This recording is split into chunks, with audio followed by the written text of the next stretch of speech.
Here comes the money. You're now listening to the Gambling with Gold podcast with Jason Gold. Presented by Champions Round.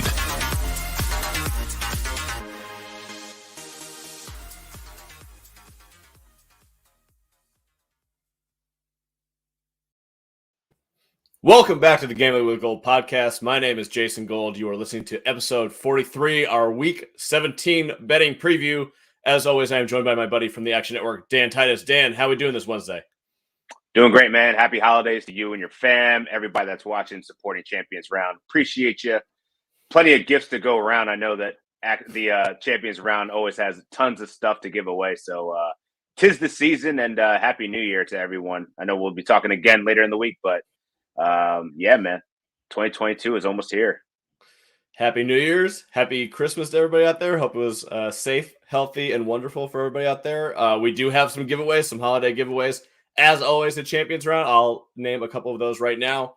Key phrase, mile high. DM us at Champions Round, Twitter, Instagram, for your chance to win a Cortland Sutton or a Jerry Jeudy jersey. We're giving away both.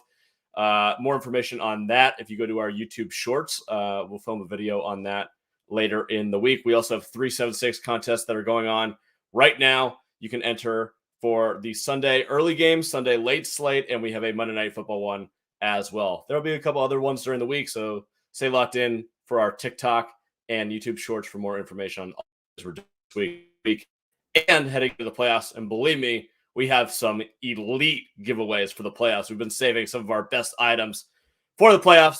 We'll get to that in a couple of weeks. All right, let's get started. Week 17, baby. We're back in action. Little personal note here. Our group, 13-2 in the fourth quarter standings in Circa. We are tied for sixth right now. Cool $250,000 on the line. We are 2 points back, 1 point back of second place, tied for sixth. Very exciting stuff. Hopefully we keep that rocking and rolling. I got to be honest, the COVID opt-outs and the lines coming out on Thursday have provided some nice juicy value for us that we have followed. So I'm not wishing COVID upon anyone, but Omicron, aka the omakase, because the chef serves you whatever COVID he would like, has been really good to us from a gambling perspective. So hopefully that continues a little bit. Hopefully we get to a nice little maybe 9-1 the next 2 weeks. Get into the money. That would be awesome. All right, let's start off with Sunday, early slate, Tampa Bay minus 13.5 at the New York Jets, total 45.5 right now. What is your early lean on this one? 13.5.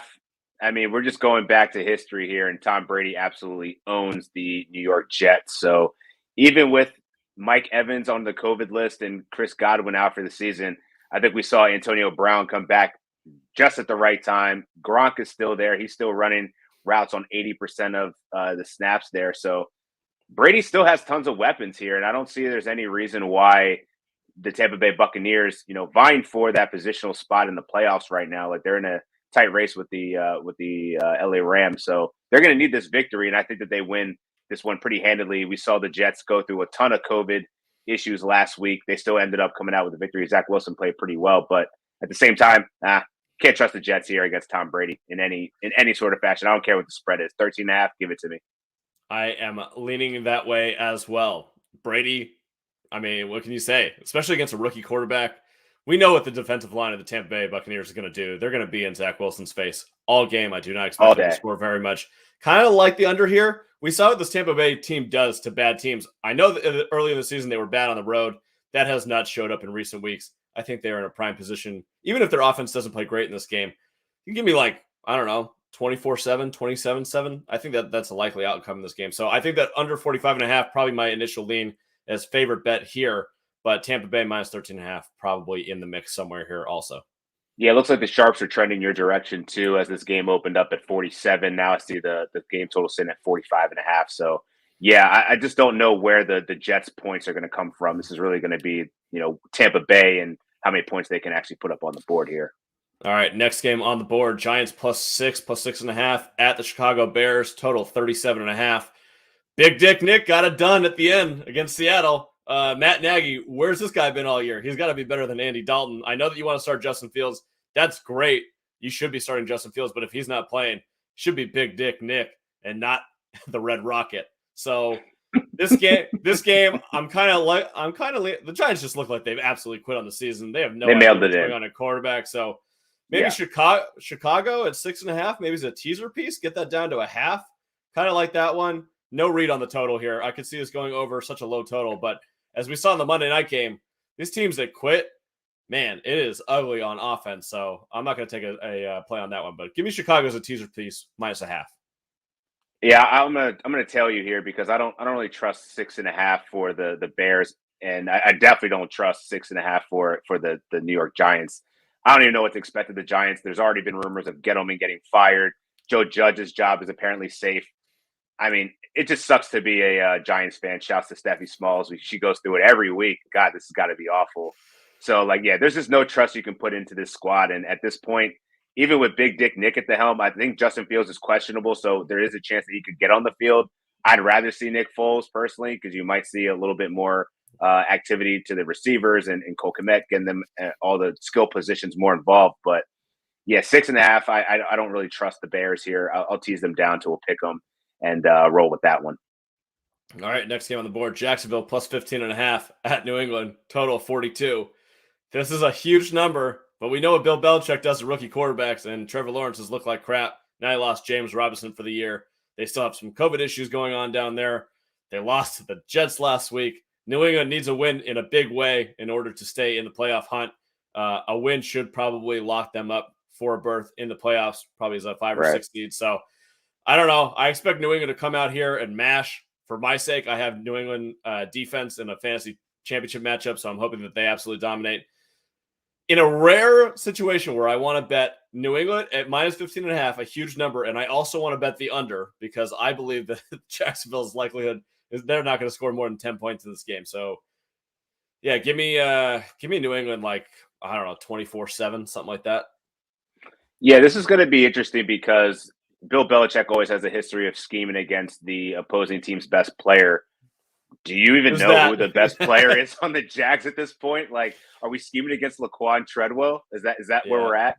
So I just don't see where the points are going to come from the Jacksonville side. 15.5 is a lot of points, but New England could just easily shut them down on defense and run the ball all down their throat. I mean, I wouldn't be surprised even Mac Jones, maybe he got a little bit busy in the pass game. They can do whatever they want to the Jags. The Jags are awful.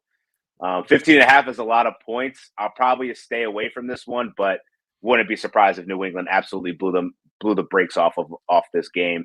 And right now they're sitting in the 6th spot in the playoff race, so they have a matchup against the Cincinnati Bengals if everything holds true. But their fate still has a lot of scenarios that could unwind, that could move them in throughout, whether 6 or a couple other spots throughout the playoffs. So really interesting to see how this is going to shake out. So their Week 17 game is against Miami. And if Miami wins this week against Tennessee, we'll get to that one in a little bit. That sets up that's going to be for the playoffs right there. Quite a matchup, especially considering that Miami won the first game, so they'd be going for a tiebreaker. Mm-hmm. Very interesting scenario there. One to watch out for. All right, next game on the board, Rams -4 at Baltimore, total sitting at 46.5 right now. Lamar Jackson looks like he's back. We saw Baltimore look absolutely terrible last week. We've been on their defense being atrocious for a while, worse than the league yards per play. However, Rams traveling cross country, they just got the win versus the Vikings. I know that they're hot. We were on the Rams last week. That proved to be successful. I'm going Baltimore here. 4 points seems like way too much. I think there's a bounce back spot for them. Some people are counting the Ravens out for the season. I think that this team with this coaching staff, with Harbaugh and Lamar coming back, this team isn't going to give up yet. I think that this is a prime spot for them to get back in the race. I think they can cover the 4, and I think that they can win this game outright, to be honest with you. Interesting. So, yeah, I don't know if I can put all my eggs into the Ravens basket here. This team has been up and down all season. This is easily a situation that, I don't know. I see the angle, especially because the Chargers last time when they flew cross country and had to play the Ravens earlier on, they got absolutely trounced. Would a similar fate happen to the Rams? I don't know. I feel like the Rams are on a better trajectory than the Chargers were at that point of the season. So, with Cooper Kupp and his receiving record coming up there pretty close, I don't see anywhere where this Ravens secondary can stop their offense. rushing wise, I think that there could be an angle there, but I don't know that we're even going to see Lamar Jackson out there. Like there was rumors by beat writers today, several different beat writers, that he was limping in practice pretty noticeably. So even if he does play, him not being mobile, like what is Lamar Jackson? He's not a pocket quarterback, a pocket passing quarterback. So yeah, I think even if we're going to see Lamar Jackson out there, I don't know that we're going to see the best version of him. 4.5 points, they're down.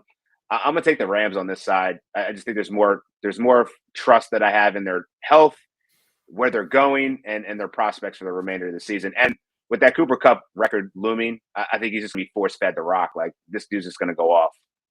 Fair enough.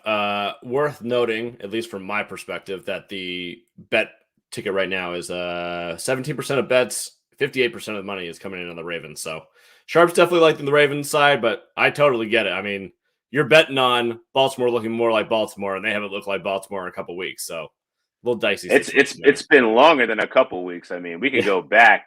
Baltimore hasn't looked like Baltimore since it's been a long time. But you're right. I mean, this is definitely on the square side from my perspective. But yeah, I just haven't been proven by Baltimore's performance as of late that they can get this done against a team that's right. It's definitely going to be a nice opponent in the playoffs.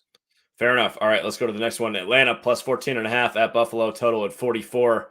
Seems like a lot of points. The look-ahead line on this was Buffalo -9. Now, we know Buffalo's look good. They played great against New England last week.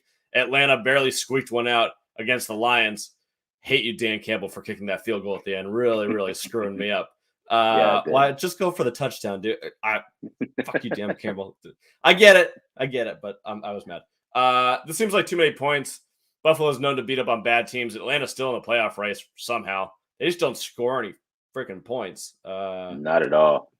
I gotta lean towards Atlanta. It seems like way too many points, especially given the look-ahead line. But yeah, I wouldn't be surprised if Buffalo just puts on a show in this one. I'm going the same way, man. It just seems like way too many points here. But do I really want to bet on Atlanta at this stage in the game?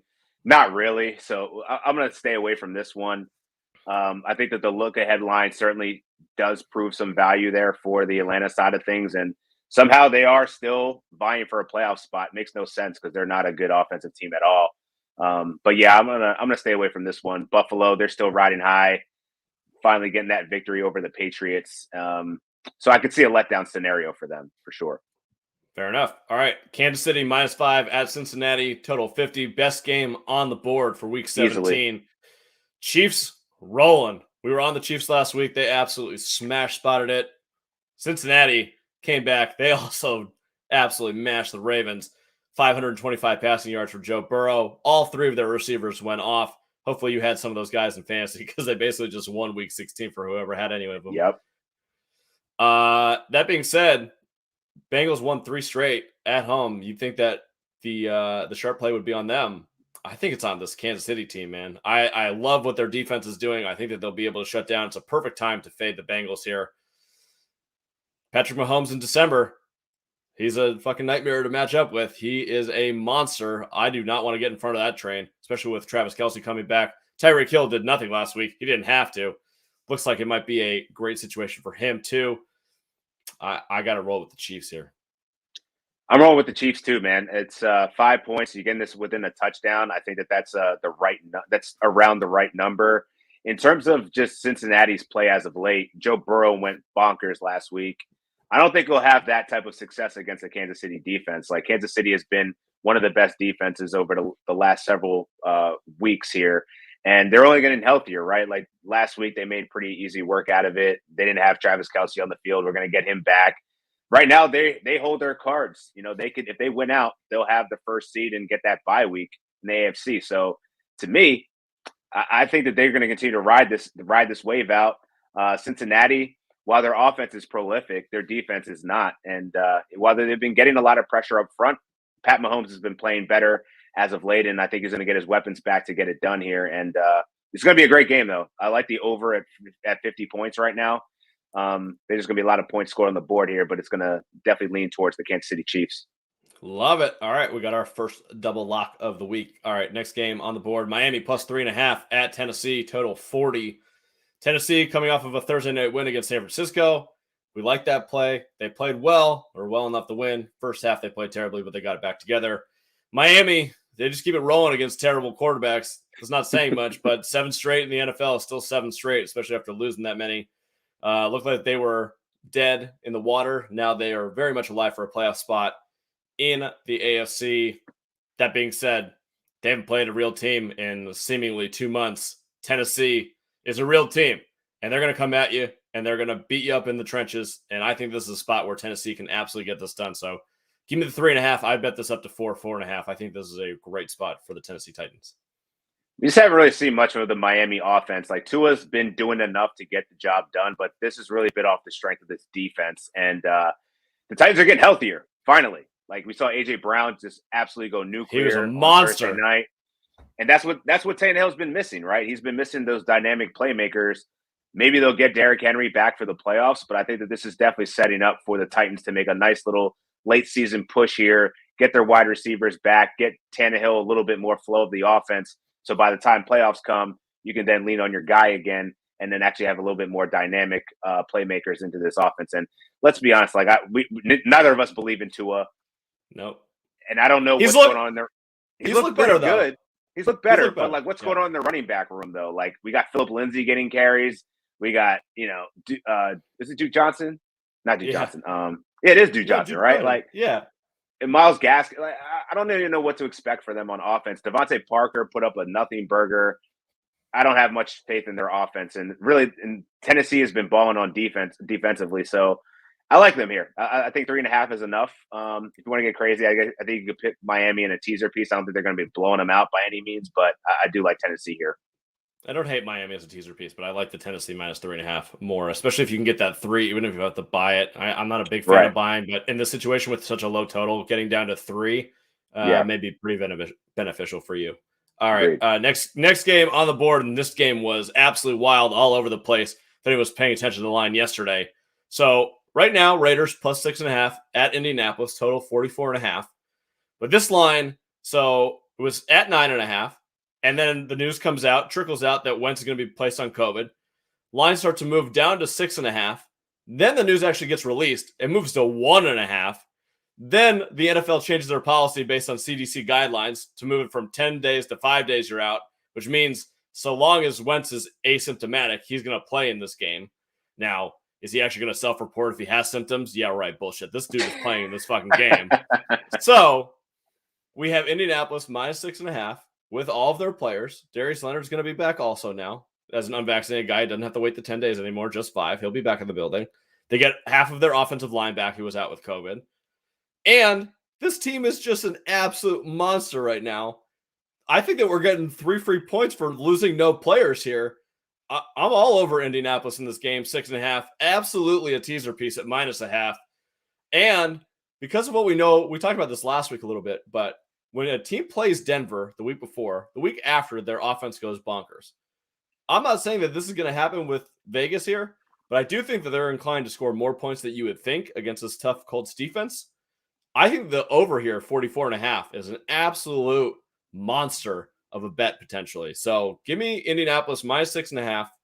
Give me the -0.5. Give me the over 44.5. Let's have ourselves an afternoon. I love the over 44.5, especially considering that this game opened up at 49.5. The Raiders, inconsistent offense here, but like I do think if they do have, so you think that this line is baking in the fact that Carson Wentz is going to play? I think that the buyback after 1.5 is certainly saying that he's going to play. I think that it's fair to say that the difference between Carson Wentz, for however good or bad he is point better than Sam Ehlinger. So if the line was 9.5, I expected to go to 3.5 without him. At 6.5, they're kind of playing it, I guess, halfway in the middle. But Wentz will be eligible to play. It's just a matter of if he's symptomatic or not. And if he is symptomatic, he doesn't have to test out of protocols anymore. He just has to self-report if he has symptoms or not. There's no way with a playoff spot on the line that he's going to say, if he has like a little cough or whatever, he's playing the fucking game. It's just going to happen. So that's kind of my read on the situation right now.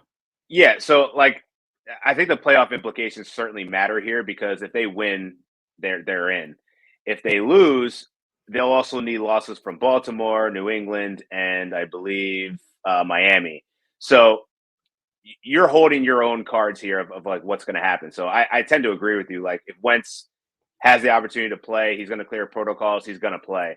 And this is one of the most consistent teams over the last several weeks in the NFL right now. And get out of the way of Jonathan Taylor, because this dude is 100 yards guaranteed and probably a touchdown.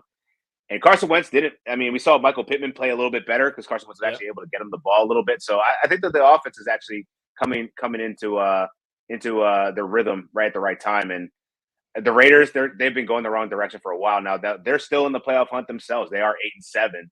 But I'm going to take the lean with the Indianapolis Colts here, assuming that Carson Wentz is going to play. You're getting it less than a touchdown, so I think that they could certainly get this done. The Raiders have won 2 consecutive games in the least inspiring fashion that I can ever remember of two straight wins. It has been really gross. So, yeah. It's been pitiful to watch. Yeah. I think that maybe public bettors are like, oh, Wentz might be out. Raiders, 1-2 straight. Let's bet on that. Nah, roll with the Colts. The Colts are just an absolute monster of a team right now if everybody's healthy. So, give me Indianapolis. Next game on the board, Dirty Birds, -3.5 at Washington football team. Total, 45.5. This Bird squad, they're flocking. They're running great. Miles Sanders, though, out for a little bit. Doesn't look like that's going to be a good situation. Redskins, football team. I pulled the damn. They gave up 42 points in the first half last week, 56 overall. They got absolutely mashed. Everything that could have gone wrong went wrong in that game. That being said, I kind of like the Washington football team this week as +4. Feels a little dirty to say it, especially since the Eagles have a lot on the line with a potential playoff spot. But divisional game in Washington, I think this could be a field goal game. I just can't disagree anymore. Man, this is going to be Bird Gang City. They control their destiny here a little bit. If they win out, they should be okay to make the playoffs. It's still going to be a tough road ahead. I mean, they're likely looking, I think right now they're slated to play the Dallas Cowboys in the first round if everything holds true. Wouldn't that be the best matchup for you though? Or Arizona? Arizona would probably be best. I would love a piece of Arizona, especially with the way that they're trending right now. But I wouldn't be mad. Dallas is my second choice. But that being said, Washington football team is just in shambles right now. Defensively, they can't stop anybody. Taylor Heineke can't even throw the ball to Terry McLaurin at all. Antonio Gibson, he got that touchdown, but otherwise a pretty uninspiring performance. So even though we're missing Miles Sanders, I say the Eagles are missing Miles Sanders. They still have plenty of opportunities to run with anybody they want. They're just a running back factory at this point. Whether it's Boston Scott, Kenneth Gainwell, Jalen Hurts, they're all going to get it done. We saw Devontae Smith come to life a little bit. I think Jalen Hurts after the presser acknowledged that he missed Dallas Goedert on a couple different throws by misreading the coverage. This dude gets it. Washington football team is not going anywhere. I think the Eagles take care of this, and I like the number too. So 4.5. Was it 3.5 or 4.5? 3.5 on the board. 3.5. Yeah, give me the Birds all day. Actually, leaning towards 3, which is interesting because none of the public money is coming in on Washington. None of the really sharp money is either. So a little surprising that it's moving towards 3. Maybe a little signal out there for you in my direction. But the Eagles, I mean, if they get the running game going, it's over. All right. Next game on the board, Denver +6 with Drew Lock at quarterback against the Chargers, who, I mean, the grossest game of the year potentially. Against Houston, giving up 41, $140 and 2 touchdowns to Rex Burkhead. I know they had a lot of guys out with COVID, but it was still a gross performance by them, especially since they had a chance to really lock into a playoff spot with a victory over the Texans. I mean, come on, that completely blew it. Total in this game, 45.5. I like Denver in this game, +6. I think they'll keep it close. Divisional game, I don't see Herbert having a monster game in this one. Low scoring, give me the Chargers by 3, and I'll take the under 45.5. Let's go 23-20 Chargers. Interesting. 23-20 Chargers. I could see that. I could definitely see that. So, yeah, this line moved. I mean, it's opened up at 3. What I see, yeah, the Denver Broncos 3-point dogs, and now they've moved to 6.5. Yep. All the sharp money is on the Chargers. It's 50% to 97% is on the Chargers. Whew. I mean, is that Austin Eckler news or something? Like that's a hell of a lot of. I think it's also that people thought that Teddy was going to start, and now it's Drew Lock, and everyone to go bet the Chargers. Well, I think that makes sense. fade Drew Lock Fair. anytime he's playing quarterback. We did it last week. It worked out great. So that's the handicap pretty much at that point, right? Like trusting Drew Lock to turn over the ball, not really move the offense. But the Denver Broncos offense has just been such an enigma all season, right? Like Melvin Gordon, he seems to be hurt, so maybe we'll see more Javonte Williams, but they never seem to always want to commit straight to Javonte Williams. But at this point, the Chargers had their fate in their hands. They blew it. Is this the redemption song? Hopefully. I'm going to watch this one a little bit. I'm not going to make a lean quite yet because I do like the Broncos at 6.5 is a little bit enticing to me. Yeah. But I got to expect like with Drew Lock, man, let's just fade Drew Lock. So no. It's going to make the best bets. Fade Drew Lock, 6.5. Let's go Chargers. My whole thing in this, I just think that Denver's going to shorten the hell out of this game. They're going to run the crap out of Javonte Williams. Right.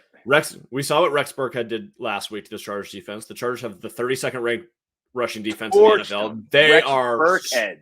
They are so bad. Now, can they commit more to stopping the run? Sure. But why didn't they do that last week facing Davis Mills? Now, I know that Mills has been good the last 2 weeks, but he's still Davis Mills. He's still a rookie. Yeah. You would have thought that they're going to break out that game plan. They would do it last week. Have they learned a lesson? Now they're going to do that against Javonte Williams and Drew Lock? Maybe. But I think that Denver's still going to find some success on the ground, shorten the hell out of this game. Their defense is awesome. It's going to be a tough one. I know that no one's going to be more motivated than the Chargers after 2 straight losses, and they need this one badly against a divisional opponent. But I don't know. That 6.5 seems like way too many points in a style game like this. And divisional matchup, man. Like this team, yeah, I agree with you, man. It's definitely gonna be a tough one.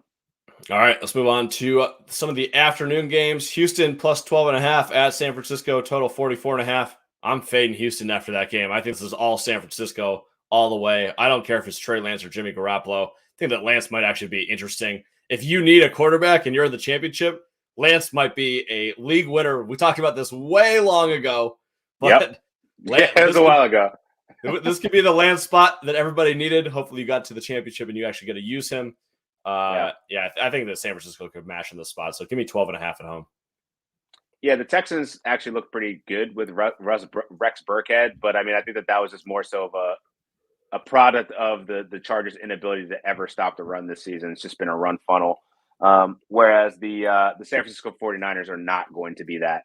And even with Trey Lance, playing quarterback, I think he's had some time to see the good things of Jimmy Garoppolo, being a game manager and such. But yeah, I think that this rushing attack for the Niners has been serious, but whether it be Debo, they might actually get Elijah Mitchell back, which will be great. But Jeff Wilson's been solid. And then you have the Trey Lance dynamic with a dual threat quarterback. I don't think the Houston Texans are going to know what hit them. And the Niners have been one of the best teams as of late. And they're still certainly sitting in this playoff spot here. I think they're sitting at the 5th spot, I believe. Let me see. They're at 6th spot. So right now they're slated to face the Rams. I think the Niners get it done here. 12.5 points. Give me that. I think that's more than enough against a Houston team that's definitely exceeded expectations last week. All right. Next game up, Detroit plus 7 at Seattle, total 43. Seattle looks like they're giving up on the season. They had a win in their hands last week and just shattered away to the Bears. Very disappointing game there. The Lions, they just keep fighting. Looks like Jared Goff's going to be back for them. Looks like DeAndre Swift is going to be back for them. I don't know what I'm supposed to do in this situation. I guess I'm supposed to bet the Lions, but I don't want to watch any part of this game. Other than I need DeAndre Swift fantasy points, but otherwise, I'm out. Yeah, I'm curious to see if DeAndre Swift actually does get the go-ahead, just with, the season pretty much being done.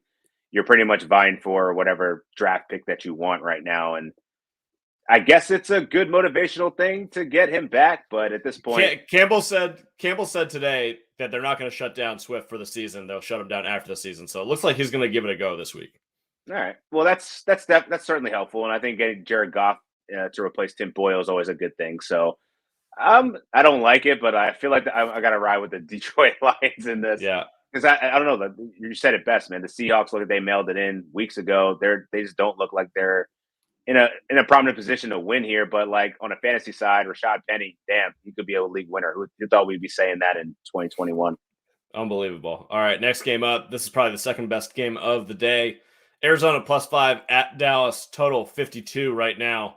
Let me tell you one thing. That total 52, I'm betting the crap out of the under in that game. Arizona can't score. Dallas isn't going to put up 56 again. I think that Arizona's defense is going to bring a little juice in this one. Give me the under 52. As for the side, I'm tempted to play Arizona at +5. It seems like a really good spot to buy back in on them, especially you're never going to buy higher after last week. 5 is intriguing, but can I trust Arizona right now? We're never supposed to bet on Cliff Kingsbury in December. We finally got to the point of the year where Cliff is giving us the wins that we deserved earlier in the year. Dallas is playing great. They got all their weapons. They're healthy. 5 seems like a lot versus a Kyler Murray-led Arizona team. I lean the boys here, man. I feel like the regression back to the mean for Cliff Kingsbury has just been real. It's December. He doesn't have D-Hop out there, that being Kyler Murray. I don't even think Kyler looks completely healthy out there, man. Like, he's missing throws, and I don't know. This offense just doesn't really have much juice right now. Chase Edmonds had a hell of a game with James Conner out, but looks like James Conner should be back, all things considered.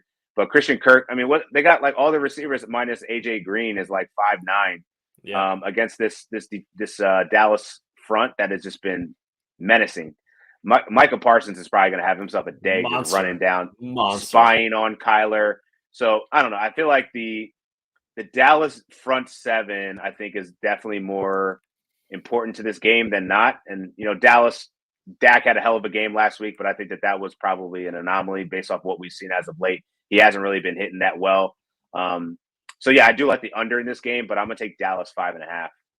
Fair enough. The sharps would tend to suggest that you are more correct than I am. 56% of the bets, 82% of the money is on the Dallas Cowboys. All right. 3 more games left. Week 17 slate. Carolina +7 at New Orleans, total 39. Can we just pass this game? I don't want to talk about it. Gross. Sam Darnold versus Ian Book or Trevor Siemian or Taysom Hill. Or Drew Brees or Phillip Rivers or right. Yeah, just absolutely gross, man. I guess if Taysom Hill's in there, you got to give him a slight edge there. I think from a fantasy play, I think he's certainly got a great matchup there. 7 points to the Saints after what I just saw. Can't trust it, but sure, why not?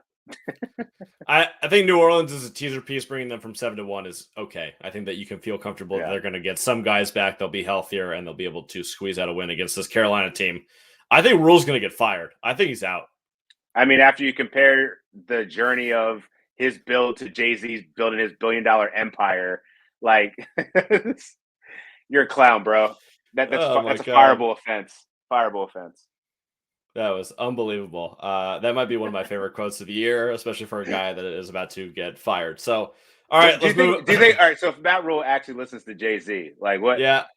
That's why I'm like, how does he even wind up quoting Jay-Z here? Like, is this guy a Hard Knock Life guy? Is he a Blueprint guy? Like, there's no chance this guy listens to Jay-Z. I don't know. This guy's definitely like a Blueprint 3 guy.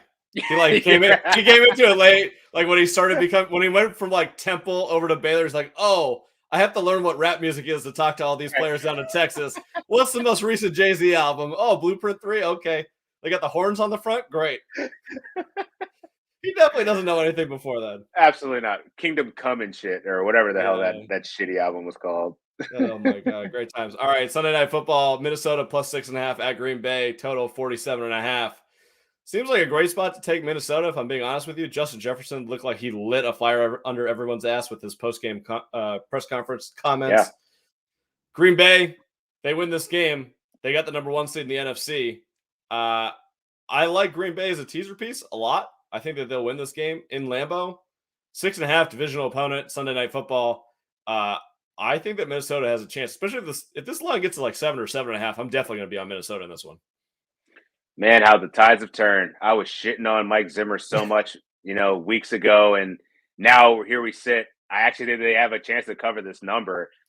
Green Bay hasn't been that great on defense, especially stopping the run, and that's what the Minnesota Vikings do really well when Dalvin Cook is there. Dalvin Cook's going to give it a go. He's back. So, to me, even though you're on the road at Lambeau in prime time, that's probably one of the best times to fade Kirk Cousins. But after we saw what Nick Chubb did, like literally it was the Cleveland Browns could have won that game if Baker Mayfield just didn't turn over the ball 4 times. Like their run game was working. So if Zimmer watched that game, saw anything on the film, like that's what you do to remain competitive against the Packers. I like the Packers teasing them down. I think that's a great play. Get them to a pick 'em, 1 point, whatever. But I do think that the Minnesota Vikings can cover 6.5 here in a divisional matchup. It's going to be an important game for the Packers here, but Minnesota can give them fits a little bit. We've seen the last 3 weeks that the Packers defense gives up explosive plays, and there are not a whole lot of teams in the NFL that do explosive plays better than the Minnesota Vikings. So right, I like that at 6.5, 7.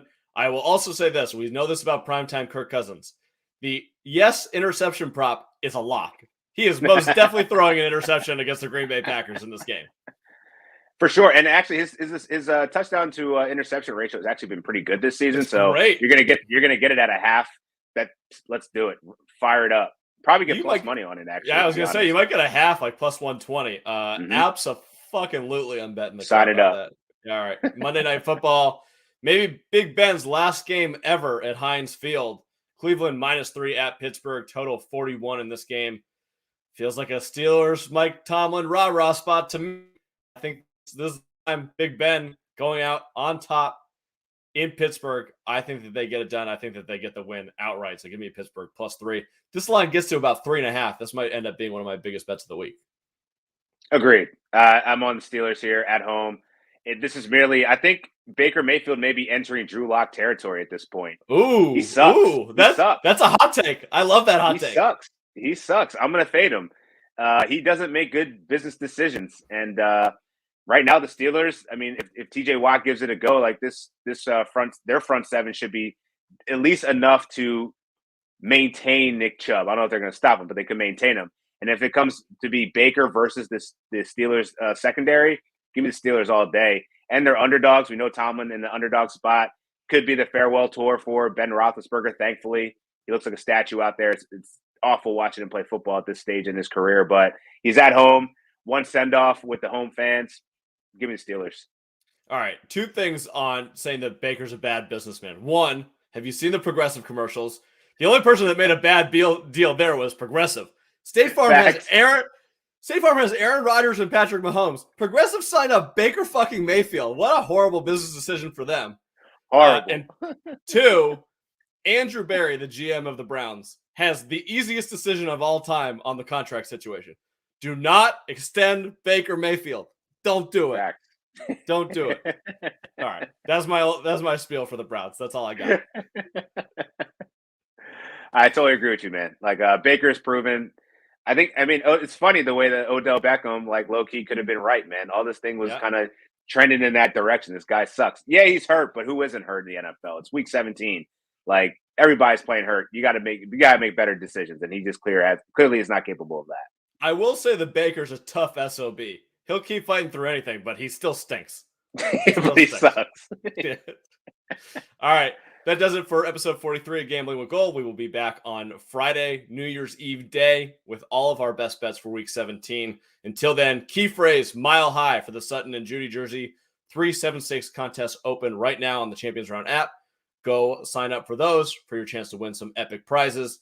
Stay locked in with us, Champions Round, IG, and Twitter for more information on all of our giveaways heading into the NFL playoffs.